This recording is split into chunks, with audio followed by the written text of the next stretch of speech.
کرناٹکا سے اسما پروین صاحبہ کا دوسرا سوال ہے کہ کیا شوہر سے ہم گھر کی تکلیف بتا سکتے ہیں؟ ساس اور نند کی طرف سے جو تکلیف ہم کو ملتی ہے اس بارے میں کیا ہے؟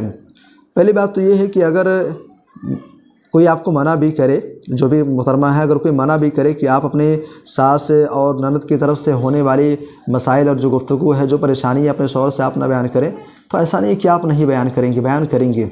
مسئلہ یہاں پہ جو چیز میں سمجھ رہا ہوں کہ چونکہ ہوتا کیا ہے کہ پیٹھ پیچھے کسی کے بارے میں کوئی گفتگو انسان کرتا ہے تو اس کا شمار تو غیبت میں ہوتا ہے۔ اب اگر میری ساس کی طرف سے مجھے کوئی تکلیف پہنچی ہے یا نند کی طرف سے پہنچی ہے تو میں اس بات کو اگر اپنے شوہر سے ڈسکس کرتے ہیں، کیا یہ چیز غیبت میں آتی ہے؟ بیان کرنے کا جو معاملہ ہے آپ بیان کر سکتی ہیں، لیکن یہاں پہ یہ چیز سمجھنی کہ کیا یہ غیبت میں آتا ہے کہ نہیں آتا ہے۔ اس تعلق سے میں امام نووی رحمہ اللہ کے قول آپ کو سناتا ہوں۔ امام نووی رحمہ اللہ کہتے ہیں غیبت کے تعلق سے اپنی کتاب ریاض الصالحین کے اندر انہوں نے باضابطہ ایک چیپٹر یہ قائم کیا ہے غیبت کے تعلق سے، باب ما یباح من الغیبہ، غیبت میں سے کون کون سے امور ہیں جو جائز ہیں، جو درست ہیں۔ اس کے بعد کہتے ہیں کہ 6 چیزیں ایسی ہیں جہاں پر غیبت کرنا، یعنی غیبت میں انسان کی عدم موجودگی میں آپ اس کے تعلق سے گفتگو کر سکتے ہیں۔ ان میں سے جو سب سے پہلی چیز ہے، اس کا تعلق اس سوال سے ہے، وہ چیز کیا ہے؟ التظلم۔ ایک انسان ہے، اس کے اوپر ظلم ہو رہا ہے، اور ظلم کسی بھی انداز میں ہو رہا ہو، چاہے انسان کو زبانی طور پر ٹارچر کیا جا رہا ہو یا انسان کو جسمانی طور پر اس کو مارا جا رہا ہو، ستایا جا رہا ہو۔ اگر کوئی انسان مظلوم ہے تو امام نووی رحمہ اللہ کہتے ہیں فَيَجُوزُ لِلْمَظْلُومِ أَن يَتَظَلَّمَ إِلَى السُّلْطَانِ والقاضی وغیرہما ممن لہ ولایہ۔ امام نووی رحمہ اللہ کہتے ہیں کہ ایسے انسان کو، مظلوم کو چاہیے کہ جا کر کے وہ قاضی کے پاس، بادشاہ وقت کے پاس جا کر کے اپنے مسئلے کو پیش کرے۔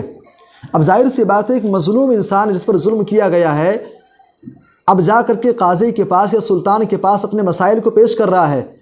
اب یہ باتیں جو کر رہا ہے سلطان سے، قاضی سے، جس نے اس کے اوپر ظلم کیا ہے، اس کی عدم موجودگی میں باتیں ہو رہی ہیں۔ اب اگر اس کو یہ باتیں خبر ملیں گی تو اس کو برا بھی لگے گا، یہ بظاہر غیبت لگ رہا ہے، لیکن ایسا کرنا جائز اور درست ہے۔ بلکہ امام نووی رحمہ اللہ آگے کہتے ہیں ممن لہ ولایہ، جس کے تئیں اس کی پرورش ہو رہی ہے، جو اس کا ذمہ دار ہے، اس سے جا کر کے باتوں کو کر سکتا ہے۔ اور مزید آگے کہتے ہیں کہ او قدرۃ علی انصافی من ظالمہ، یا اگر کوئی ایسا انسان ہے جو اسے اس ظلم سے نجات دلا سکتا ہے، جو اس بات پر قادر ہے کہ اسے انصاف دلا دے، اس ظلم سے بچا لے، تو ایسے انسان کے پاس جا کر کے اپنی بات کو رکھنا جائز اور درست ہے آپ کے لیے۔ اگر آپ کی ساس کی طرف سے یا گھر کے کسی فرد کی طرف سے تکلیف آپ کو پہنچتی ہے تو آپ کا شوہر آپ کا ذمہ دار ہے، آپ اس کے سامنے اپنی بات کو رکھ سکتے ہیں۔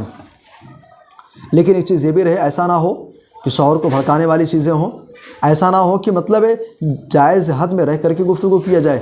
ایسا نہ کیا جائے کہ اس کی والدہ کہتے ہیں، اس کے بہن کہتے ہیں، اس کے بھائیوں کہتے ہیں، بھڑکا دیا جائے، جیسا کہ بہت ساری خواتین کرتی ہیں۔